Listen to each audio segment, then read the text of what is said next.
This is the Joe Gaither Show on BamaCentral.com.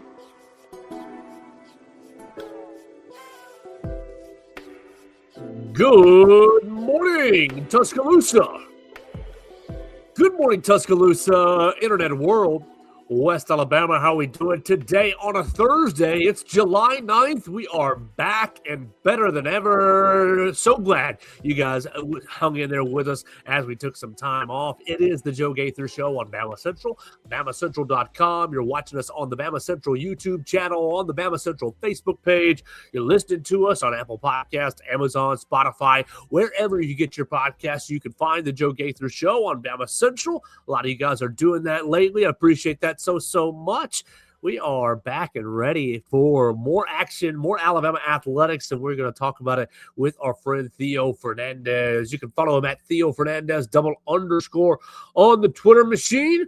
We're going to have a lot of fun today talking about Alabama basketball, getting a big-time commitment over the last couple of days. We'll talk about a football recruit that seems to be slipping through the fingers of the Crimson Tide, some games getting put on the basketball schedule, and a whole lot more today. So we're going to have a lot of fun. We appreciate everybody watching us, listening to us. You can leave a comment at Joe Gaither 6, at Theo Fernandez _. You can leave us a voicemail if you like at 205-462-7340, extension 800. If you want to have your voice be a part of the program. And we're proudly presented by Derek Daniel State Farm Insurance. You can call Derek for all of his insurance needs at 205-758-3391. Like a good neighbor, Derek Daniel is there. And we're presented by Purple Turtle Roofing. You can check them out online today at roofturtle.com for all of your products and services, commercial or residential roofs, metal or shingle roofs. They'll take care of you to make sure you have the peace of mind that you deserve. Whoo, Theo, it's been a long time since I've seen you. I've missed you. You look beautiful. How has the World Cup been treating you? Obviously, USA going out sad on Monday night. Really having a lackluster performance against Belgium. But we are now in the quarterfinals. We have 8 teams left. There are 8 World Cup games remaining. You got an off day yesterday. Man, you look great. How are you, sir? I have missed you. I'm doing great. Yeah, unfortunate end for the U.S. national team. Flo Balogun, maybe we should say Flo Bediako, was not able to make much of a difference in the grand scheme of things. And that's that. We're the U.S. It's time to pack it up and focus on football season. It was a fun couple weeks. I had a good break, although I'm sure it was not as eventful as yours, Joe. Congrats, man. Thank you very much. I really appreciate it. Shout out my fiance. I got engaged over the week on Monday. Actually, Theo, I didn't watch the USA game because that was the planned engagement, and I actually I was glad USA was on the schedule because I kept saying, "Oh, we're going to go somewhere tonight and watch USA. We're going to go somewhere and watch USA," trying to throw her off because, of course, I would want to watch the USA game, and then we ended up executing the engagement plans and sitting around by the beach. And so I hope that threw her off enough and kind of gave her a curveball, not knowing what was coming. But yep, engaged and very happy to announce that. And we are excited about what the future will hold here for us, for you, and for Bama Central as a whole. Congratulations. Oh, well, thank you. She bought me new sunglasses because she thought I needed some for the beach, because some normal sunglasses. She said, "You need some normal ones to battle this sun." So for that, we'll wear these for the show. One World Cup game today, and then we'll talk about all the Alabama stuff that we may have missed over the last few days. Morocco and France are playing at 3:00 today. Morocco's leading scorer out with an injury, but Morocco has a team full of Argentinian officials calling the game, maybe to stand in France's way. I will take France to win, despite everything that kind of looks like it's stacking up against them. Theo, how are you guys feeling in the Fox Sports studios about the kickoff of the quarterfinals? Yeah, we're ready. We're ready to get at it. This is a game that people may be sleeping on a little bit. Morocco is a really, really cool story to me as far as a team that, like, 3.5 years ago, they go on this Cinderella run to the semifinal, and it's all like Morocco's the story of the tournament. And it's look at the run this team's going on, and they've come back 3.5 years later, and you forget that they were an underdog so recently because they play with the confidence of somebody who expects to win the World Cup. Really well coached. They have world-class players. They play like a team that's been on the world stage for forever. So I really do think that they will give France a fight. I think this game goes to extra time, and ultimately France is just too good. I'll give France a 3-2 win. I completely agree that it's going to be dripping with excitement and drama today at the World Cup. So 3 o'clock today, we'll be keeping an eye on Morocco and France. Theo, what do you want to start with? You want to go basketball or do you want to go football recruiting? I've got one football recruiting story, and I've got two basketball elements to talk about, particularly with a new player that's committed to the Crimson Tide.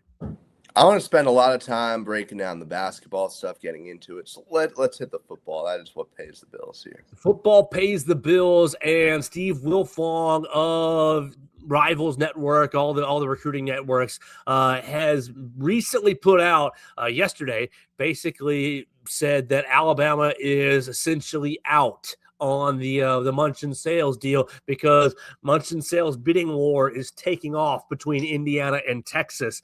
And then you take it back to a week or so ago with Wesley Powell, and Wesley told us that really Texas was going to ramp up their pursuit of Monshun Sales because it was likely that they were going to lose Easton Royal to LSU. So it sounds like Easton Royal is waffling, and even if he's not, it sounds like Texas is ramping up their pursuit of Monshun Sales, and 5-star wide receiver Monshun Sales is seemingly slipping through the fingers of the Alabama Crimson Tide in favor of either Indiana or Texas. So what do you make? I mean, what do you make of that just development right off the bat? And we can talk about kind of Monshun Sales and wide receiver play, and Osani Gales really being the premier wide receiver for Alabama at this moment. Just what do you make? It sounds like Texas or Indiana now for Monshun Sales.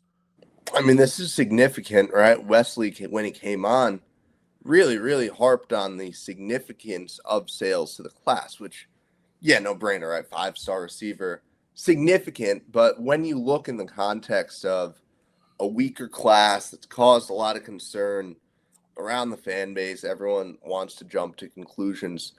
Sales was the one player remaining that Alabama could have landed to alleviate those concerns, to kind of redeem the class for the Crimson Tide. Assuming now that does not happen, you're going to have what is objectively a weaker class. You can say weaker class, and weaker class can be the 20th class in the country with 2 5-stars, and that's a great weaker class. Everyone would love that to be their down year. Without Sales, we may enter the territory of, this just isn't quite a class that you would want a top premier program in the country, even in a down year, to put together. So, despite my pretty regular, not sugarcoating, but trying to stick on the bright side of things, here we are on July 9th, right after July 8th, which I said was the date. I'm officially raising the flag. It's maybe underwhelming here. Yeah, I think the class will be underwhelming now if you're unable to get Monshun Sales because of everything we've already talked about. I do like Osani Gales as a wide receiver and what he can bring to this class, but without really the top end pedigree, I think that you're going to have a lot of Alabama fans really playing the nervous Nelly game all fall long. And look, I'll be right there with you because this plan only works if you retain the talent that's already on your roster. And really, this plan only works if you go back into the transfer portal next winter and snag a couple of dudes. Whatever money you're setting aside, whatever money you've decided is not worth spending on freshmen, you got to go out and get a couple of dudes. And so the wide receiver room is definitely going to be changing over the next few years. You're going to see Ryan Williams, one more year with Ryan Williams, and then he's going to be Ryan Coleman Williams, and then he's going to be off onto the NFL. And so you're going to see your Lusty Brooks, your Derek Meadows, your Zadarian Morgans kind of stepping into this, stepping into their own and into larger opportunities. I don't know that missing on Monshun Sales means really that the program's in disarray or that you know the recruiting it just isn't any good. I just think this is an intentional choice. And then with Monshun Sales specifically, the Indiana and Texas resources are just getting into a place where I think the Alabama staff and the Alabama resources are not comfortable chasing a dollar amount and matching. Now you have this is just Steve Wilfong's opinion. This is just Steve Wilfong's kind of assessment on what he's heard from people in his camp, in the Sales camp.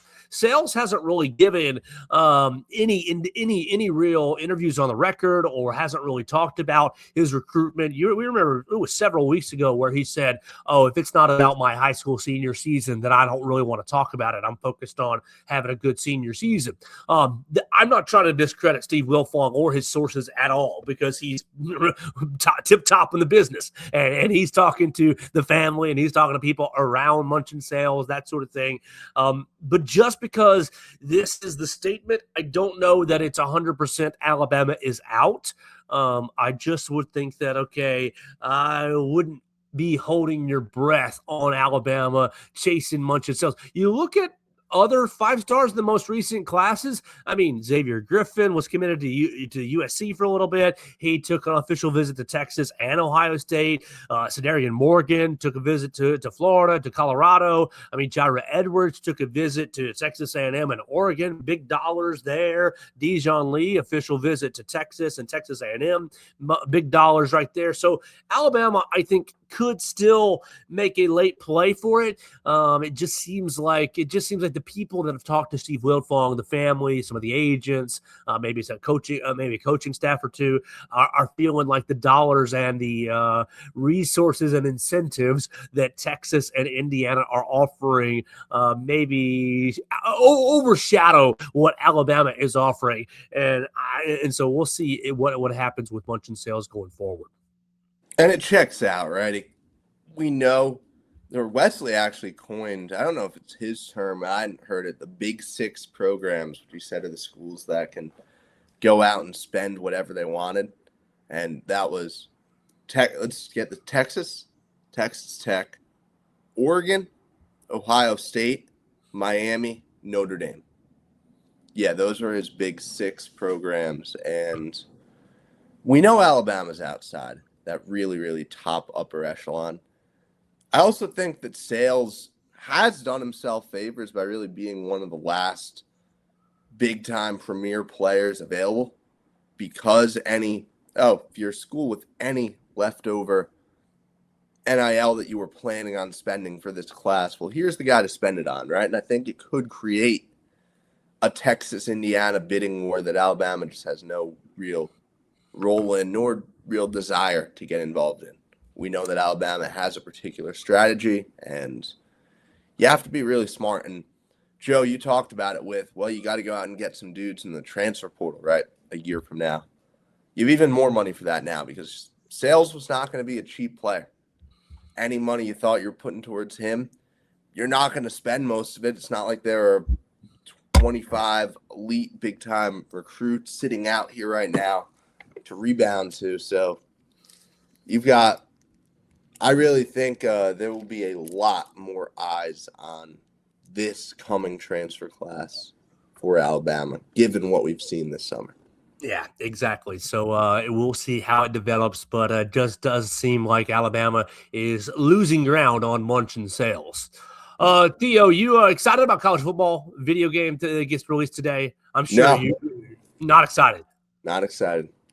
I know. It just seems like it's been such a bust. Over the last 4 days, you've seen massive pushback on these on EA and some of these features that they are either taking away or adding behind a paywall. But really, the only reason I'm bringing this up right now is because Hunter DeCyver is getting ready to write an article for us at Bama Central. He's texting in our little chat about the ratings, who's rated what, and how many players. The Alabama ratings. They have 49 players on the Alabama roster.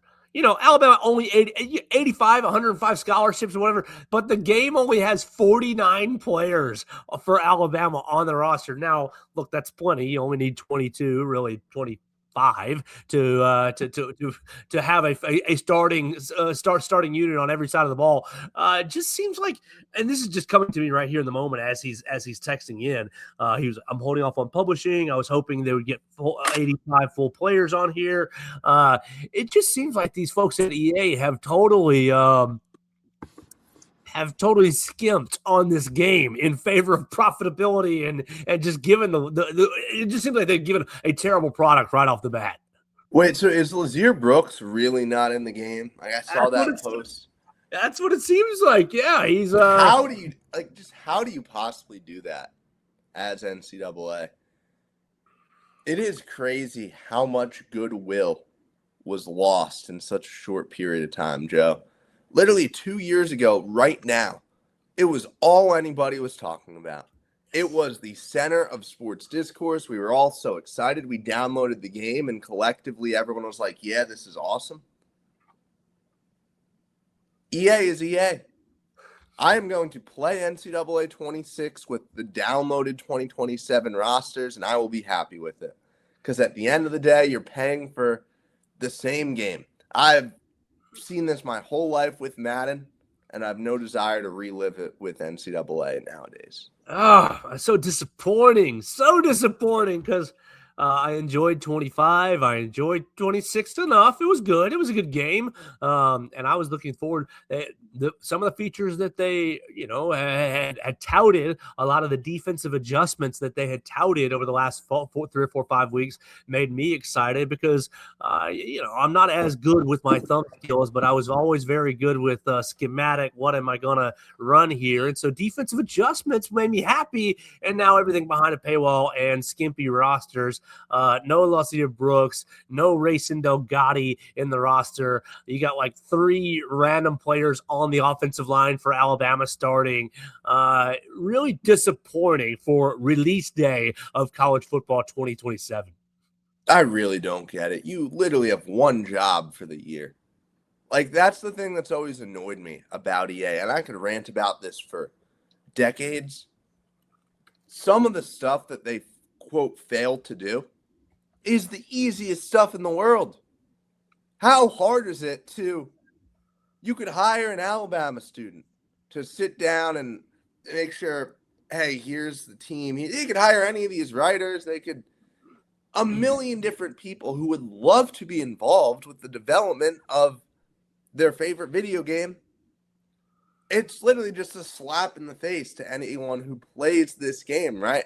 The fact that nobody at EA seems to care about the product that's being put out and honoring. That was the thing that I thought was so cool about the game initially. It seemed like it really cared about honoring college football and the game day and the atmosphere and just everything, the fanfare that goes with college football. That's all been lost.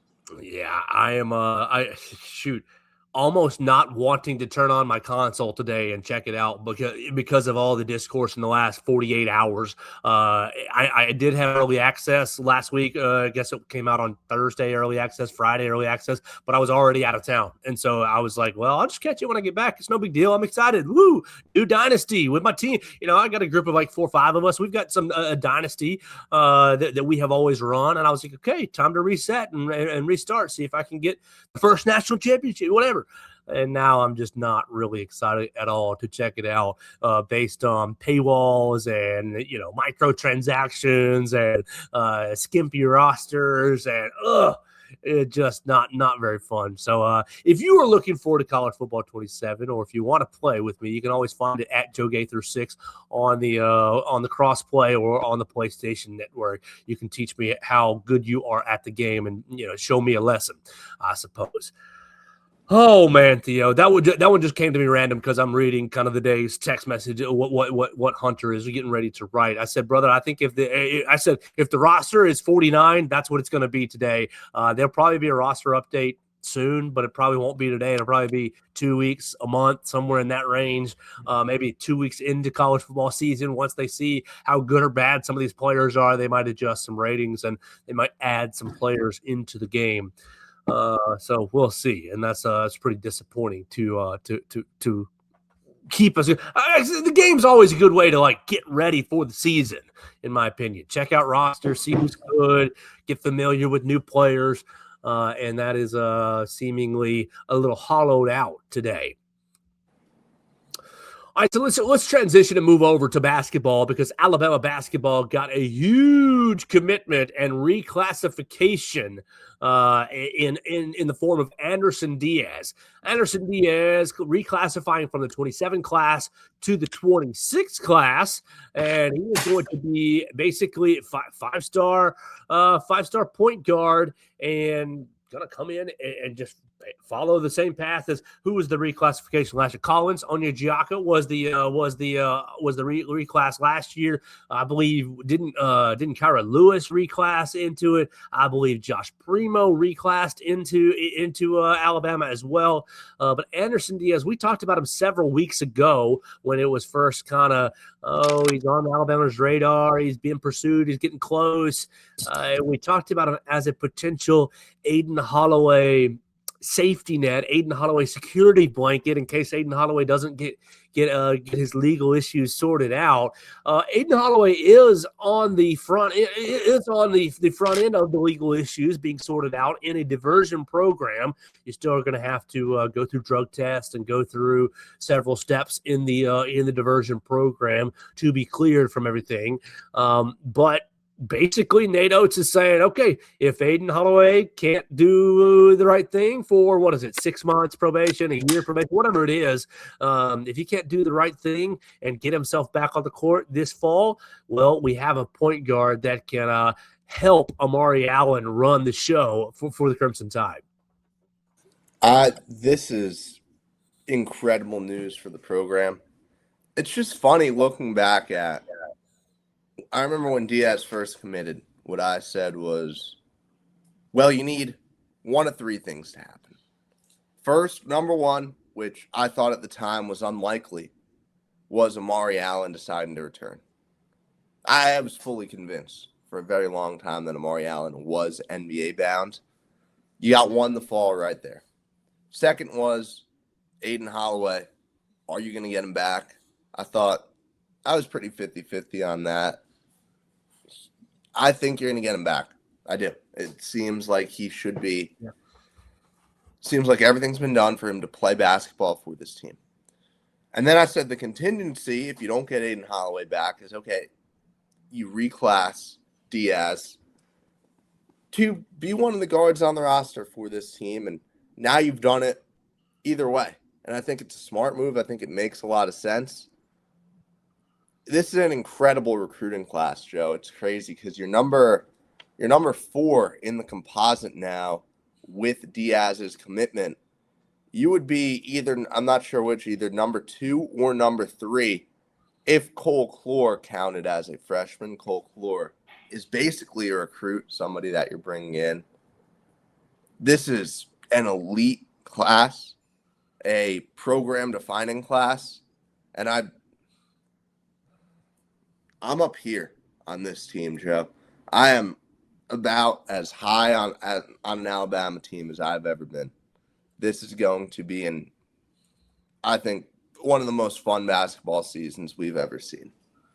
Have you ever been to Detroit, Theo? Actually, yes, I have. Oh, okay. I've been to Detroit. And I didn't say this at the time. I didn't say this while I was leaving Detroit, but I'll say it now. I want to go back to Detroit. Yeah, Detroit 2027 Final Four.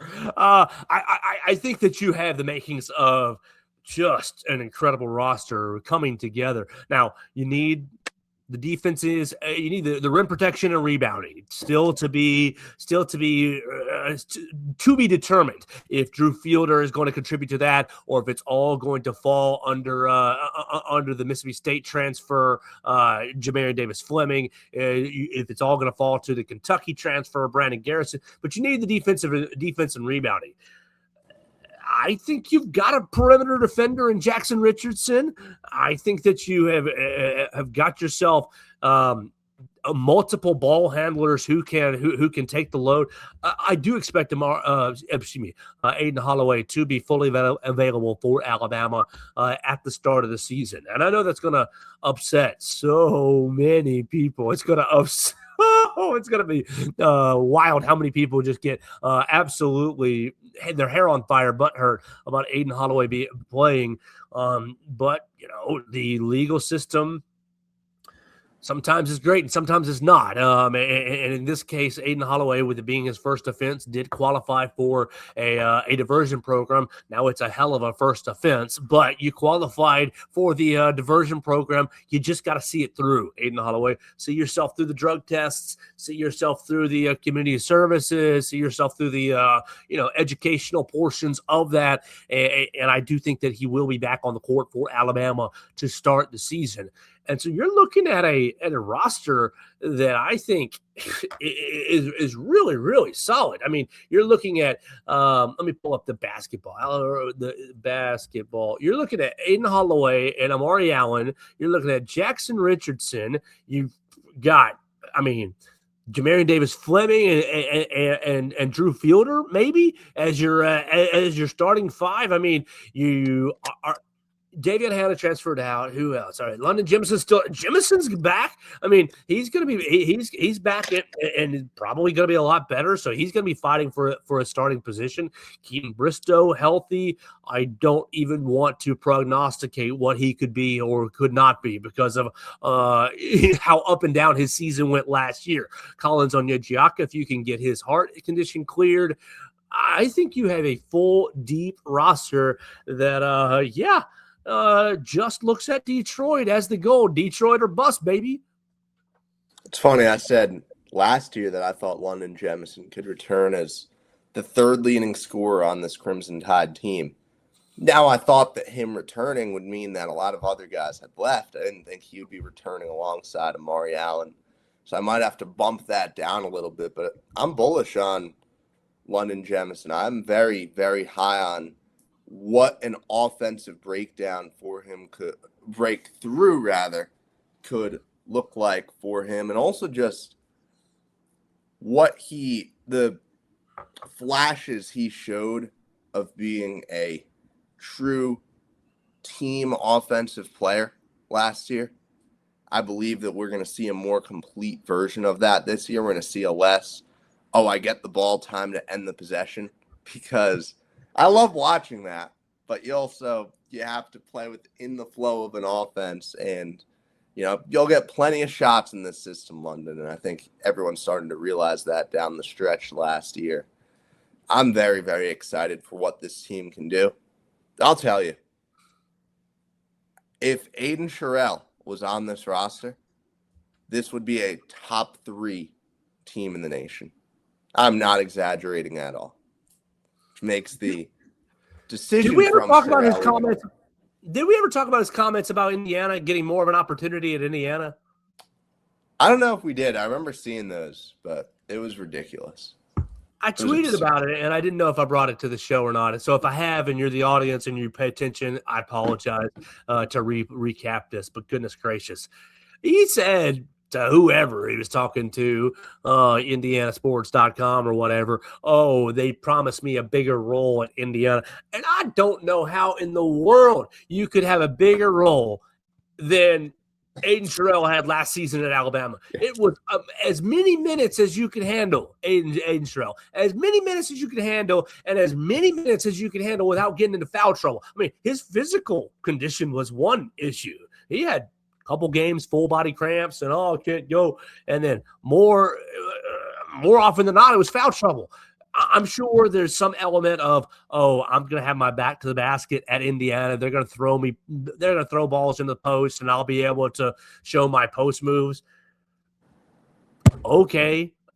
Look at the dadgum NBA and show me show me where that fits into the NBA, brother. Like, okay, if that's what you want to do, all right. But I don't really see that being the path to the professional basketball league that you want to play in. It's just absurd. And you're right. If Aiden Sherrill was on this roster returning, it would be arguably – It would be arguably Nate Oats' best roster period at Alabama. Joe, the man played 40 minutes in a game last year. Get out of here with bigger opportunity. Yeah, I forgot how dumb that statement was from him. Look, I mean, we know how this is going to shake out, right? You're going to have elite guard play. You're going to have the step forward from Amari Allen. What are you going to get from the bigs?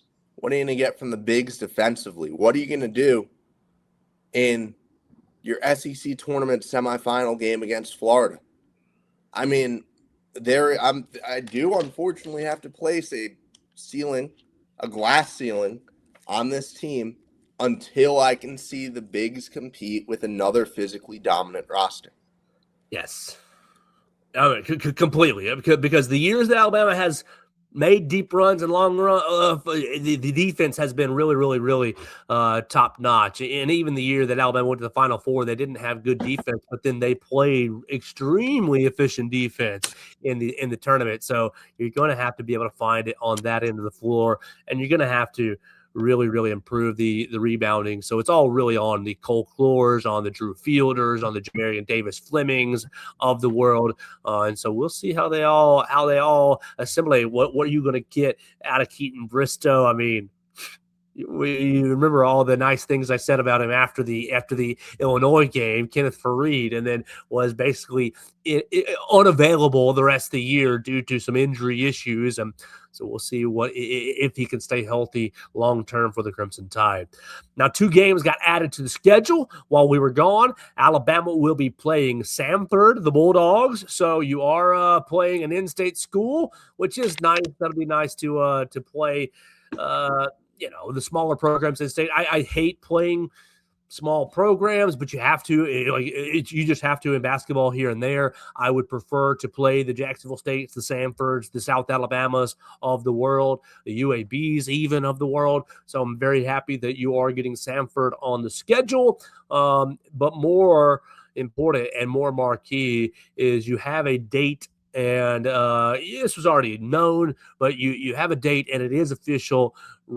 St. John's is coming down to Alabama for the CM Newton Classic this year at the Birmingham BJCC. That'll be and that is December 12th. Oh, let me look.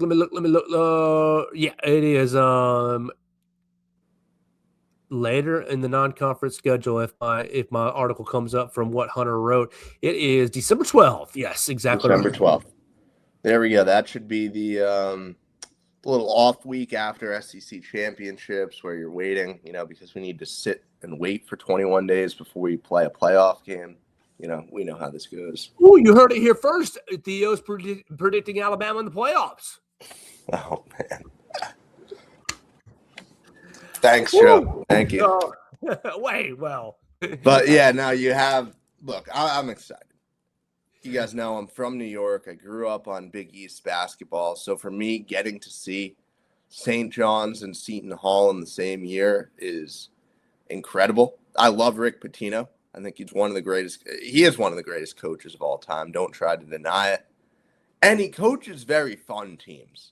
I think everybody enjoyed watching the Alabama St. John's game last year, which, man, that was a fun one. That was a weird game because both teams ended up playing pretty differently than they did in that game, stylistically, everything. And what I kind of like about this one is that game was November 7th or something. It was the day of the LSU football game, so really, really early. This one, you're a little more settled in. We get a better look at what the teams actually look like. Alabama will have already played at the Players Era. I don't know what St. John's schedule looks like, but I have no doubt that they'll have played a bunch of big-time opponents as well.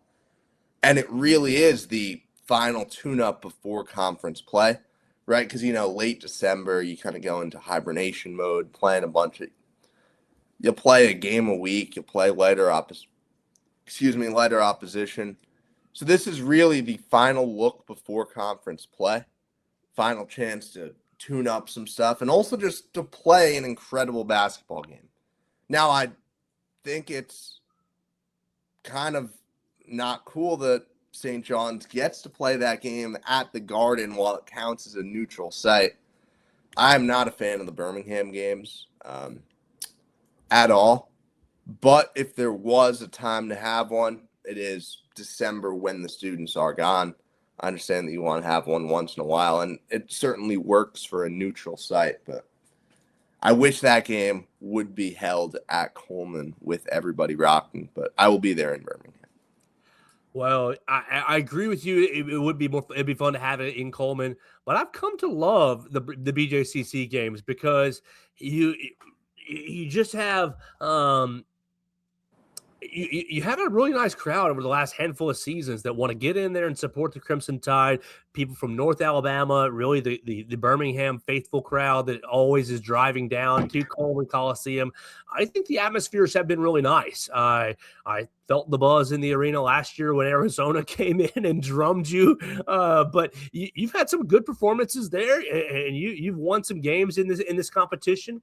I'm really looking forward to it. I'll disagree with you. I like the BJCC. Well, as a one-off, let's bring a marquee opponent in, and you game the net system. You game the net ratings with the quad 1 game, the quad 2 game. You game it a little bit by only playing an hour away from campus. So I'm a fan of those, just as a once per year situation. Now, you do have to get a marquee game in Coleman Coliseum. I think that is a must. And we'll see how the schedule continues to develop. Coach Oats has usually been able to get a big-time opponent to come to Tuscaloosa, so we'll see who that becomes this fall.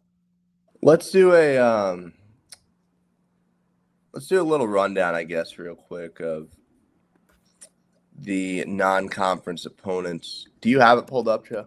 I can. Let's see. I know my man Hunter. Yeah, boom. As of July 7th, so 2 days ago, you are home against Sam Houston November 6th.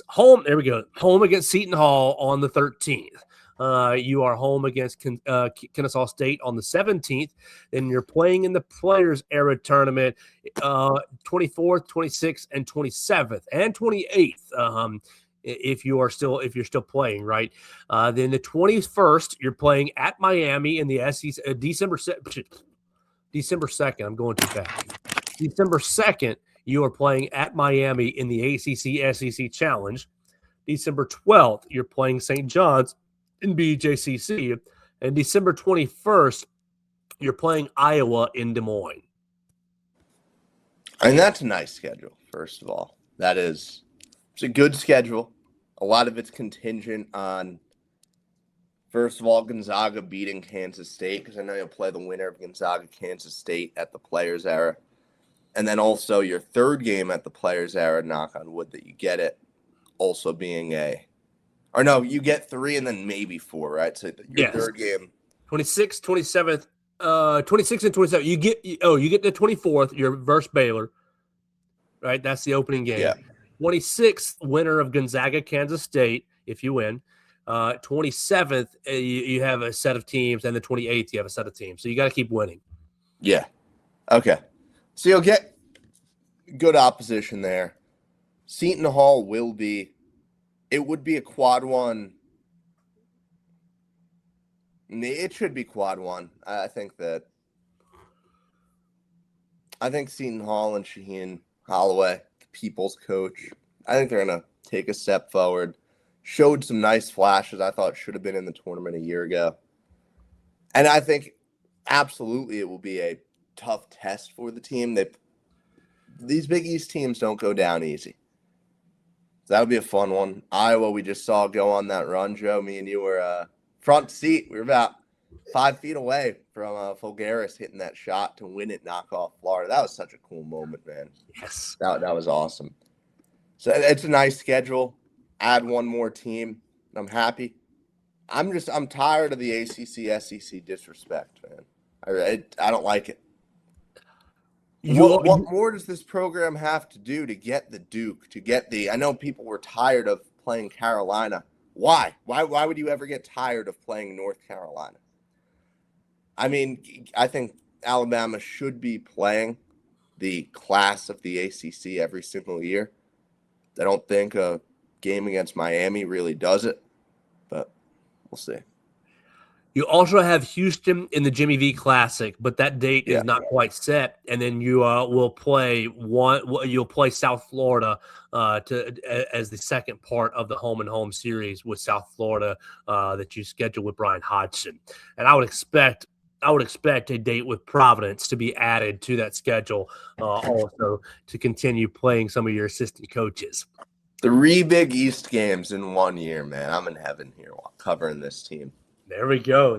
So it's going to be a fun season. We will get into more conversations. We'll turn it further into football tomorrow on the Joe Gaither Show. We'll finish up the week. Appreciate everybody who has kind of given us a little bit of a breather this week as I went down to the beach. And I want to shout out my fiance again for making it a great week. It was awesome with you, Carrie. And we will have a great show on Friday talking Alabama football recruiting.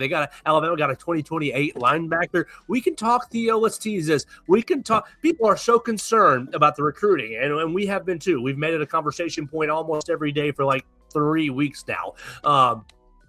People are so concerned with the recruiting, and they're really concerned about in-state recruiting. I know that Hunter DeCiver wrote an article about Alabama not getting a top 10 in-state recruit this season in 2027. And look, technically, Trent Seaborn is like 12 in the state of Alabama.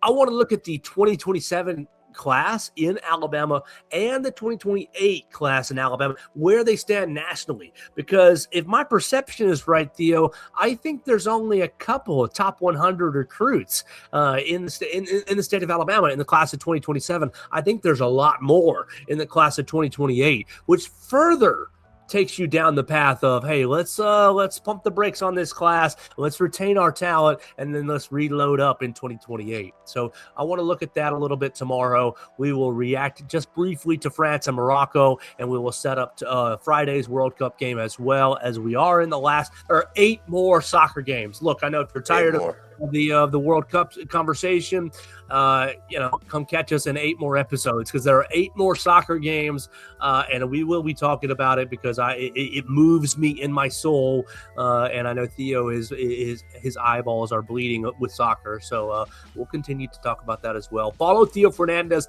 at Theo Fernandez _ on the Twitter machine, myself at Joe Gaither 6, all of us at Bama Central. Read us at Alabama Crimson Tide on SI. Check out Purple Turtle Roofing at roofturtle.com, and Derek Daniel, State Farm Insurance, right here in Tuscaloosa, Alabama. We'll talk to you again tomorrow right here on the Joe Gaither Show on Bama Central, BamaCentral.com.